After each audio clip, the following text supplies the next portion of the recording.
Κυρίες και κύριοι, έχουμε χιλιάδες ανθρώπους στην Ευρώπη που διαδηλώνουν εναντίον του lockdown και ζητάνε πίσω τις δουλειές τους. Είχαμε διαμαρτυρίες στη Γερμανία, είχαμε και στη Θεσσαλονίκη. Κύριε Κουτσούκο, να δούμε μερικά πλάνα από Θεσσαλονίκη και να πάμε στο ρεπορτάζ του Euronews που δείχνει τις διαμαρτυρίες στη Γερμανία. Αλλά πρώτα πάμε να δούμε λίγο Θεσσαλονίκη. Πάμε. Το έχουμε.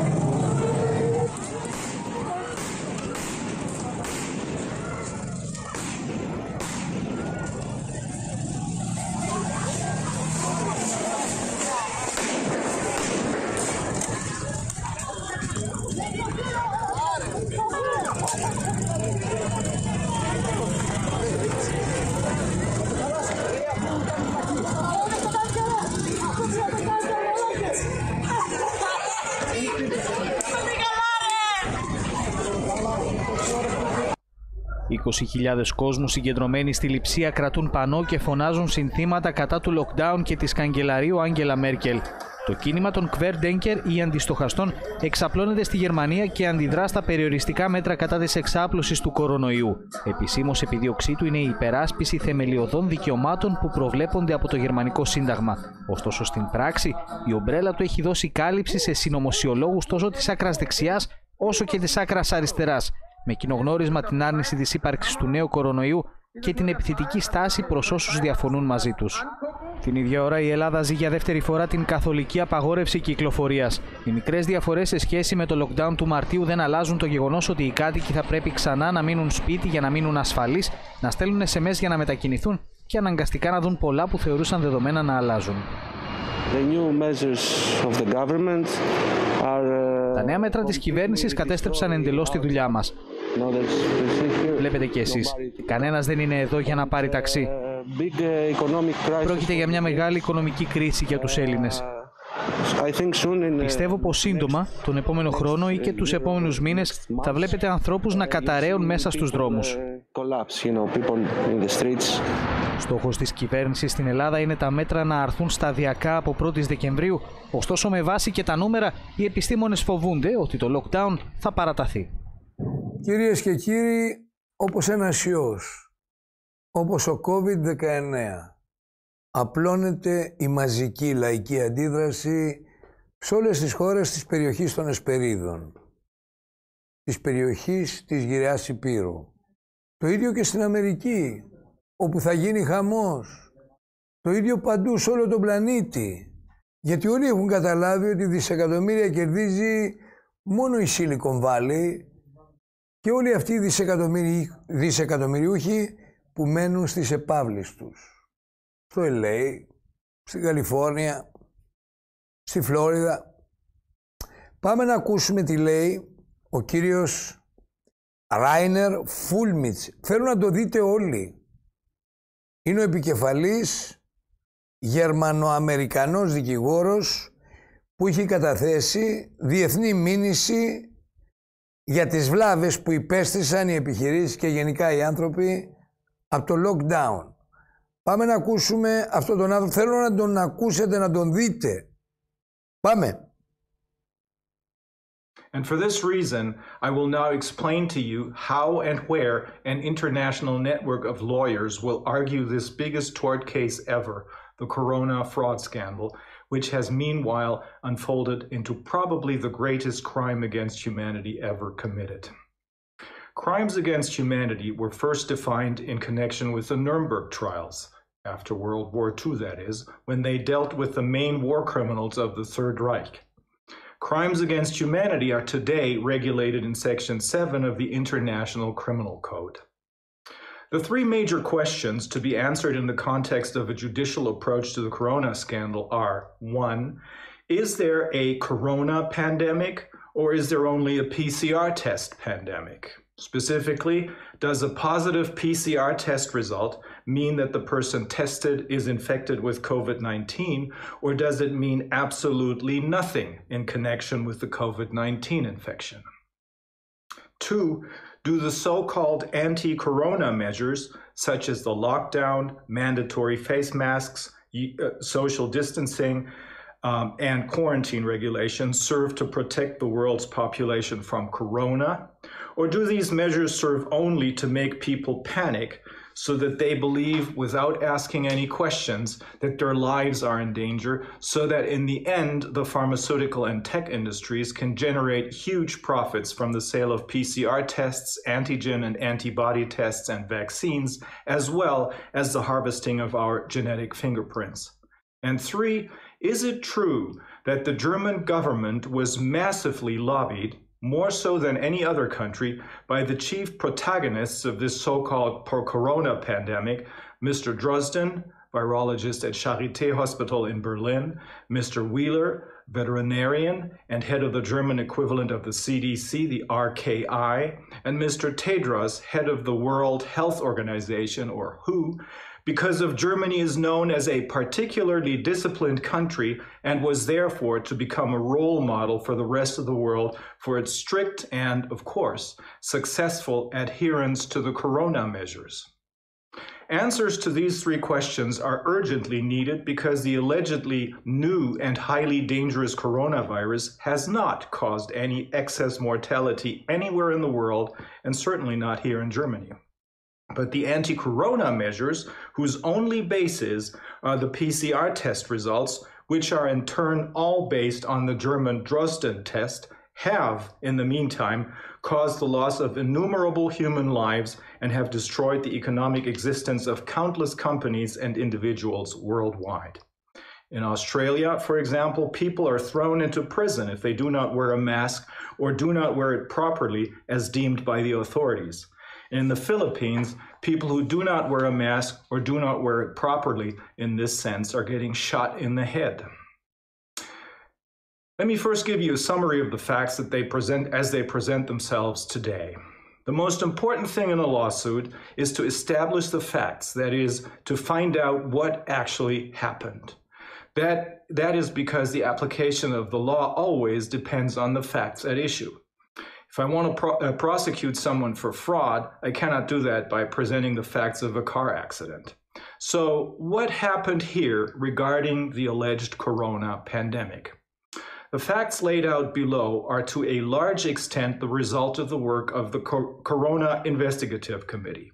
This committee was founded on July 10th by 4 lawyers in order to determine, through hearing expert testimony of international scientists and other experts, 1, how dangerous is the virus really? 2, what is the significance of a positive PCR test? 3, what collateral damage has been caused by the corona measures, both with respect to the world's population's health and with respect to the world's economy? Let me start with a little bit of background information. What happened in May 2019 and then in early 2020, and what happened 12 years earlier with the swine flu, which many of you may have forgotten about? In May of 2019, the stronger of the 2 parties which govern Germany in a grand coalition, the CDU, held a Congress on Global Health, apparently at the instigation of important players from the pharmaceutical industry and the tech industry. At this Congress, the usual suspects, you might say, gave their speeches.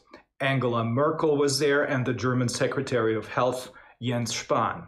But some other people whom one would not necessarily expect to be present at such a gathering were also there.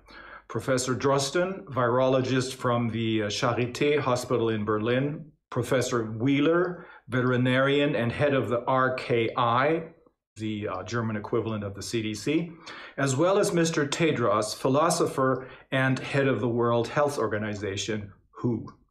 They all gave speeches there. Also present and giving speeches were the chief lobbyists of the world's 2 largest health funds, namely the Bill and Melinda Gates Foundation and the Wellcome Trust.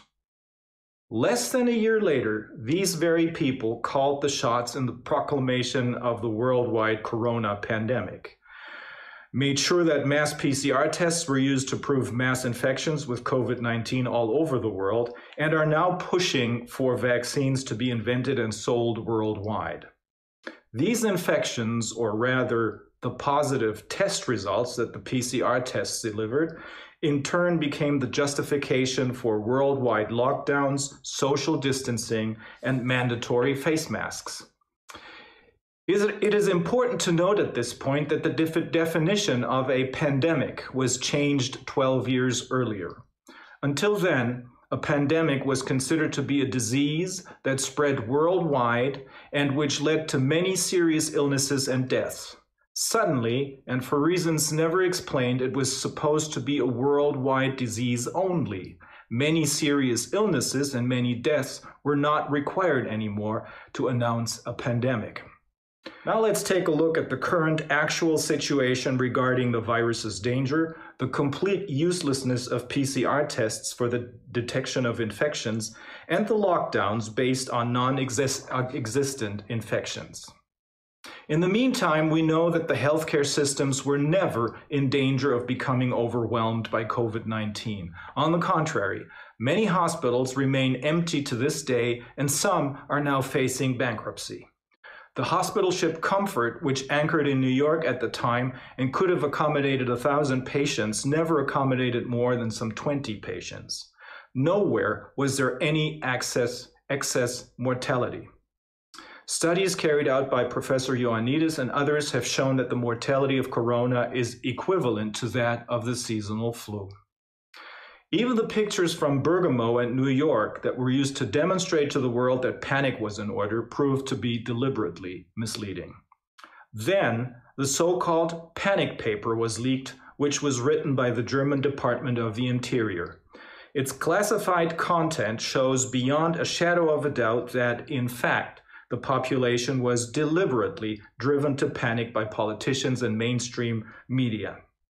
The accompanying irresponsible statements of the head of the RKI, remember the CDC, Mr. Wheeler, who repeatedly and excitedly announced that the corona measures must be followed unconditionally by the population without them asking any question, shows that he followed the script verbatim.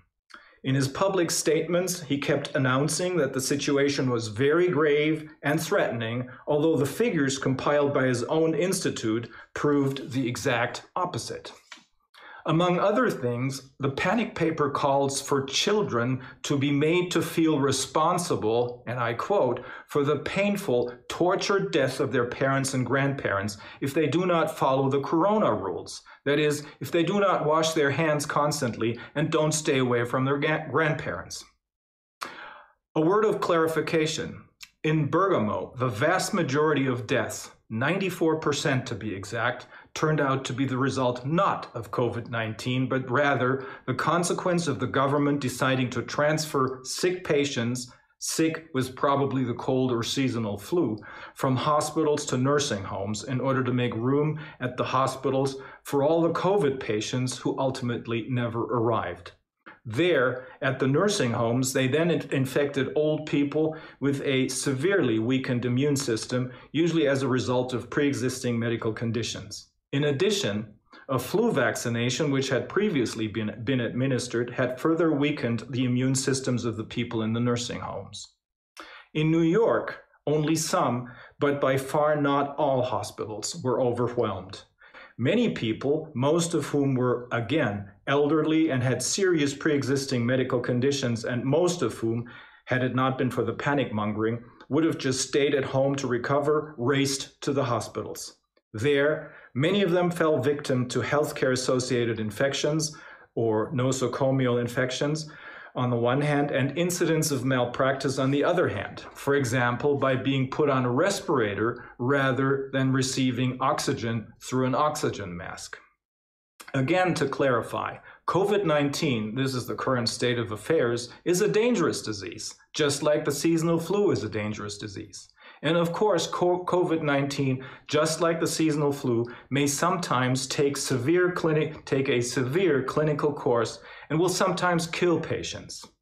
However, as autopsies have shown, which were carried out in Germany in particular by the forensic scientist Professor Klaus Püschel in Hamburg, the fatalities he examined had almost all been caused by serious pre-existing conditions, and almost all of the people who had died at a very old age, just like in Italy, meaning they had lived beyond their average life expectancy. In this context, the following should also be mentioned. The German RKI, that is, again, the equivalent of the CDC, had initially, strangely enough, recommended that no autopsies be performed.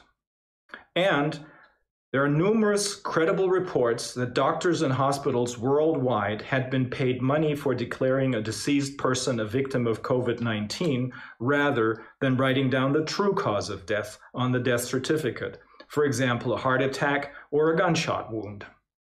Without the autopsies, we would never know that the overwhelming majority of the alleged COVID-19 victims had died of completely different diseases, but not of COVID-19. The assertion that the lockdown was necessary because there were so many different infections with SARS-CoV-2 and because the healthcare systems would be overwhelmed is wrong for three reasons, as we have learned from the hearings we conducted with the Corona Committee and from other data that has become available in the meantime. A, the lockdown was imposed when the virus was already retreating. By the time the lockdown was imposed, the alleged infection rates were already dropping again. B, there's already protection from the virus because of cross or T-cell immunity. Apart from the above-mentioned lockdown being imposed when the infection rates were already dropping, there's also cross or T-cell immunity in the general population against the coronaviruses contained in every flu or influenza wave. This is true even if this time around a slightly different strain of the coronavirus was at work. And that is because the body's own immune system remembers every virus it has ever battled in the past. And from this experience, it also recognizes a supposedly new, but still similar, strain of the virus from the corona family.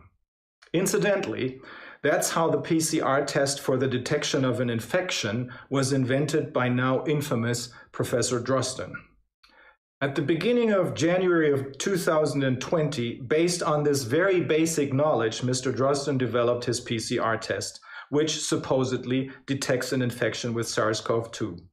Without ever having seen the real Wuhan virus from China, only having learned from social media reports that there was something going on in Wuhan, he started tinkering on his computer with what would become his corona PCR test. For this, he used an old SARS virus, hoping it would be sufficiently similar to the allegedly new strain of the coronavirus found in Wuhan. Then he sent the result of his computer tinkering to China to determine whether the victims of the alleged new coronavirus tested positive. They did. And that was enough for the World Health Organization to sound the pandemic alarm and to recommend the worldwide use of the Drosten PCR test for the detection of infections with the virus now called SARS-CoV-2.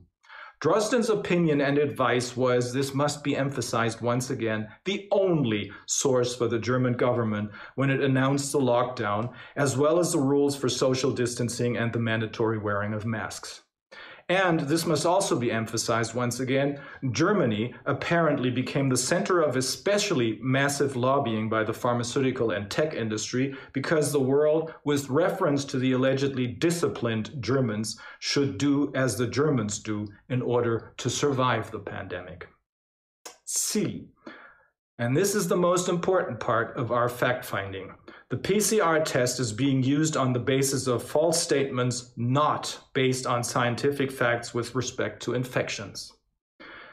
In the meantime, we have learned that these PCR tests, contrary to the assertions of Messrs. Drosten, Wheeler, and the WHO, do not give any indication of an infection with any virus, let alone an infection with SARS-CoV-2. Not only are PCR tests expressly not approved for diagnostic purposes, as is correctly noted on leaflets coming with these tests, and as the inventor of the PCR test, Kary Mullis, has repeatedly emphasized. Instead, they're simply incapable of diagnosing any disease. That is, contrary to the assertions of Drosten, Wheeler, and the WHO, which they have been making since the proclamation of the pandemic, a positive PCR test result does not mean that an infection is present.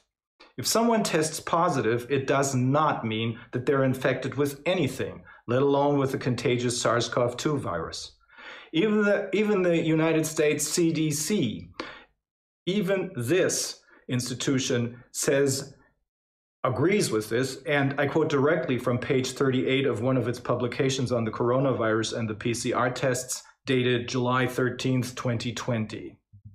First bullet point says, detection of viral RNA may not indicate the presence of infectious virus or that 2019 nCoV is the causative agent for clinical symptoms. Second bullet point says, the performance of this test has not been established for monitoring treatment of 2019 nCoV infection. Third bullet point says, this test cannot rule out diseases caused by other bacterial or viral pathogens. It is still not clear whether there has ever been a scientifically correct isolation of the Wuhan virus, so that nobody knows exactly what we're looking for when we test, especially since this virus, just like the flu viruses, mutates quickly.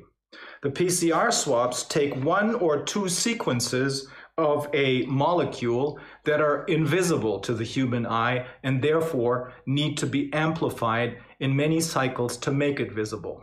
Everything over 35 cycles is, as reported by the New York Times and others, considered completely unreliable and scientifically unjustifiable.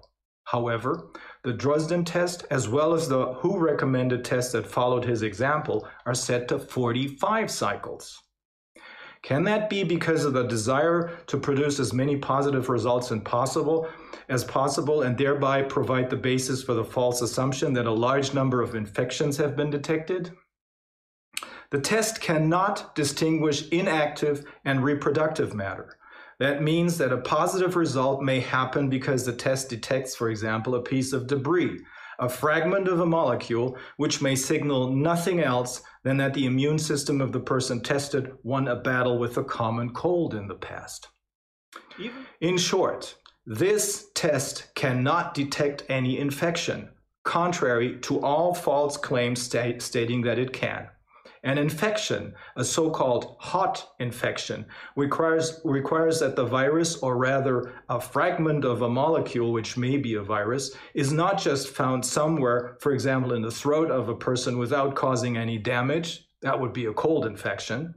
Rather, a hot infection requires that the virus penetrates into the cells, replicates there, and causes symptoms such as headaches or a sore throat. Only then is a person really infected in the sense of a hot infection. Because only then is a person contagious, that is, able to infect others. Until then, it is completely harmless for both the host and all other people that the host comes into contact with. Κυρίες και κύριοι, λέγεται Ράινερ Φούλμιτς, επικεφαλής δικηγόρος ομάδας δικηγόρων Γερμανών, Αμερικανών και άλλων που κάνει έρευνα για τις βλάβες που προξένησαν τα lockdown. Τον ακούσατε. Λοιπόν, τώρα θα σας πω πώς γράφεται η ιστορία σε λίγο στις ειδήσεις. Θα κροταλίζουν τα κρούσματα του COVID-19 στην Ελλάδα. Ημερήσια έκθεση επιτήρησης COVID-19 9 Δεκάτου του 20. Σωστό? Σωστό. Σήμερα ανακοινώνουμε 1.490 νέα κρούσματα του νέου ιού στη χώρα, εκ των οποίων 25 εντοπίστηκαν κατόπιν ελέγχων στις πύλες εισόδου κτλ. Προσέξτε, 239 συμπολίτες μας νοσηλεύονται διασωληνωμένοι. Η διάμεση ηλικία τους είναι 66 ετών. Το 87% των διασωληνωμένων είναι 239. Υπολογίστε στο χαρτάκι σας. Το 87% των διασωληνωμένων έχει υποκείμενο νόσημα. Έχει καρκίνο δηλαδή. Έχει καρδιαγγειακό. Έχει διαβήτη. Είναι ηλικιωμένοι 70 ετών και άνω.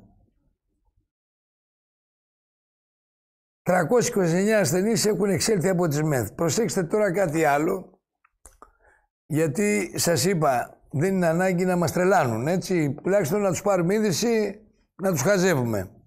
Λέει από κάτω. Έχουμε 41 ακόμα καταγεγραμμένους θανάτους.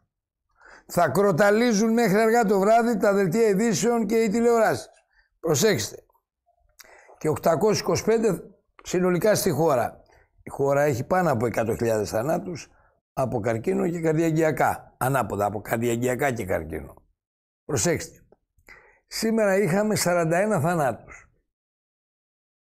Η διάμεση ηλικία των θανόντων συμπολιτών μας ήταν τα 79 έτη. Δεν ξέρω το καταλαβαίνετε. Δεν ξέρω το καταλαβαίνετε αυτό που λέει. Παρακαλώ πολύ να διαβάζετε τις ανακοινώσεις της Επιτροπής Δημόσιας Υγείας. Λέει, έχουμε 41 θανάτους. Θα φωνάζει ο Σκάι, ο Αλφα, το πρωί, τα πρωινάδικα, ο Οικονόμου, ο φίλος μου ο Γιώργος ο Παπαδάκης, όλοι, προσέξτε. Λέει εδώ, η διάμεση ηλικία ήταν τα 79. Δηλαδή ήταν μέχρι 90 ετών. Και προσέξτε ακόμη, προσέξτε τι κάνουνε δηλαδή με τους αστερίσκους. Το 96,5%, το 96,5% από τους 41, δηλαδή οι 36 που ήταν πάνω από 80, 79, 80, 85, είχαν υποκείμενο νόσημα. Δηλαδή πεθάναν οι άνθρωποι από διάφορες αιτίες, όλες αυτές τις βαριές ασθένειες, ήταν πάνω από 79, Παναγία μου, 70 ετών και άνω τους έχει όλους. Αυτοί εδώ, προσέξτε, πουθενά δεν βάζουν σε καμία τηλεόραση αυτή την τελευταία παράγραφο. Αυτό το τελευταίο πουθενά ούτε αναλύεται, ούτε ρωτάτε σε επιδημιολόγους, ούτε το δίνει ο Sky, ούτε ο Star, ούτε ο Alpha, ούτε ο Reuters, ούτε ο φίλος μου ο κ. Χατζηνικολάου. Κανένας δεν δίνει αυτή την παράγραφο. Γιατί όταν λες 41 θάνατοι, ο άλλος σου λέει από COVID 41, 80 χρονών 90 και είχε πριν πεθάνει υποκείμενο νόσημα το οποίο δεν διευκρινίζεται εδώ. Καταλάβατε. Σε αυτό το σημείο να ευχαριστήσω θερμά τον φίλο μου τον Δημήτρη τον Κουτσούκο, το σκηνοθέτη και αρχιρεπόρτερ της εκπομπής. Να ευχαριστήσω τη φίλη μου, την κυρία Μαριτίνα Τζαβέλα, η οποία επιμελείται της εκπομπής, και όλα τα παιδιά εδώ στο πλατό. Και φυσικά όλους εσάς που μας παρακολουθήσατε και σήμερα. Η εκπομπή μεταδίδεται αργά το βράδυ, γύρω στις 11, από το Smile Θράκης και το Smile Θεσσαλίας. Και να ξέρετε ότι μέσα στην τσάντα σας πρέπει να έχετε ένα ολιβιώτικ. Ένα την ημέρα το πρωί είναι ότι πρέπει. Είναι φύλλα ελιάς. Αποκρούν τις λοιμώξεις του άνω και κάτω αναπνευστικού. Καλό βράδυ να έχετε όλοι σας.